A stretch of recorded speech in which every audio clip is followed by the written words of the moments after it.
let's start by talking about engagement, right? Now, this one is a very interesting topic. So I just said here that you want to be interesting and meaningful. And to do that, you need to engage your audience, make them interested. There's a few different techniques that we're going to learn. Okay, some of them are going to be things you want to practice yourself. So firstly, you want to be nice and energetic.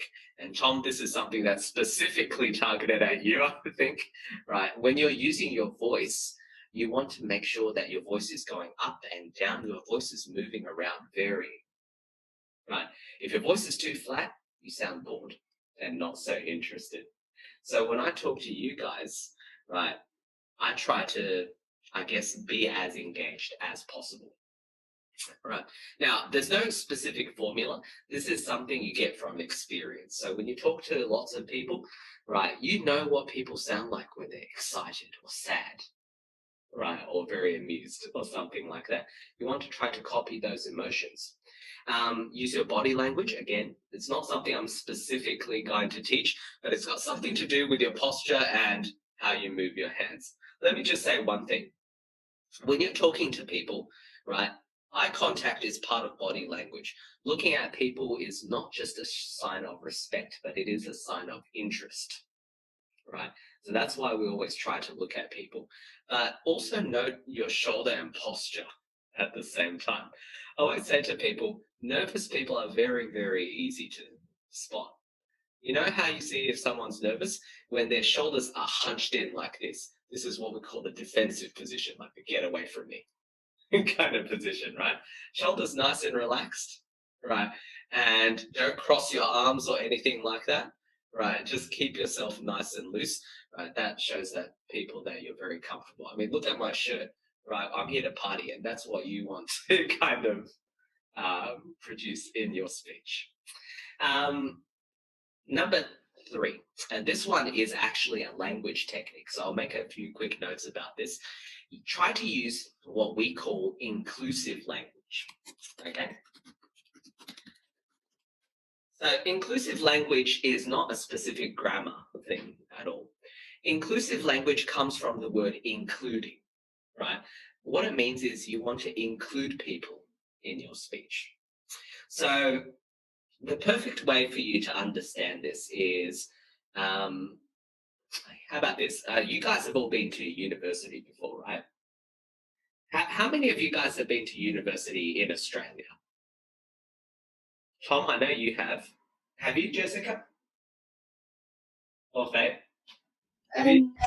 Now I'm studying in Australia's university. Yeah.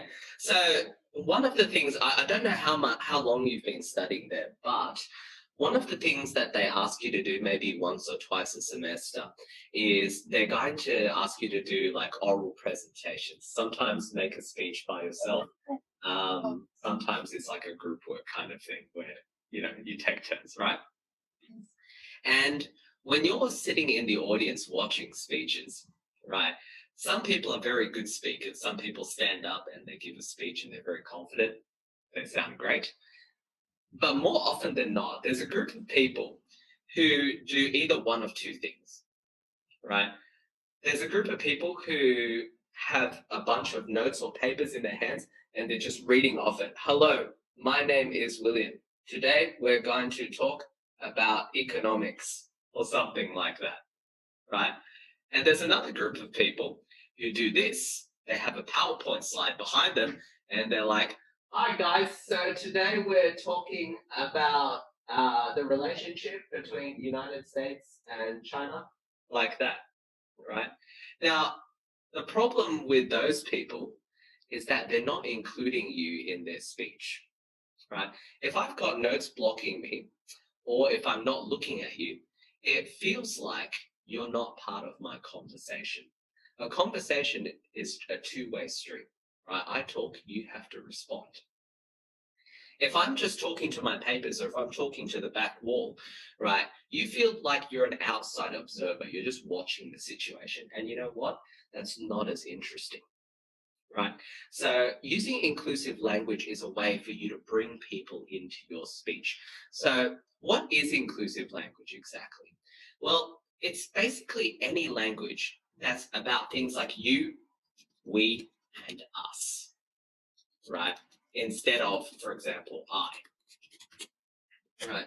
Whenever possible, I always try to include you guys, right, by using these types of terms. These are some of the easiest words in the English language, right? So, for example, I could be talking about my own situation. I could be saying something like, oh, back when I went to university. But then halfway through my speech, I'll say something like, you know what I mean? Or have you ever seen those people before? Right? Asking that kind of little you-based question brings you into the conversation. It's asking, do you have the same experience? Are you interested, right, in this same topic? Or do you know what I mean? Right? So I'm specifically talking about these types of statements. You know what I mean? You know what I'm talking about? What do you think? Right? Or I don't know if you've ever experienced before. These are all very, very common speech patterns that professional speakers use all the time to try to get you interested and get you thinking about their topics. Right? And that's something which I strongly recommend you add into your normal speech. Don't make a speech all about I. Don't say I did this, I did that, I did this, the end of story. Okay?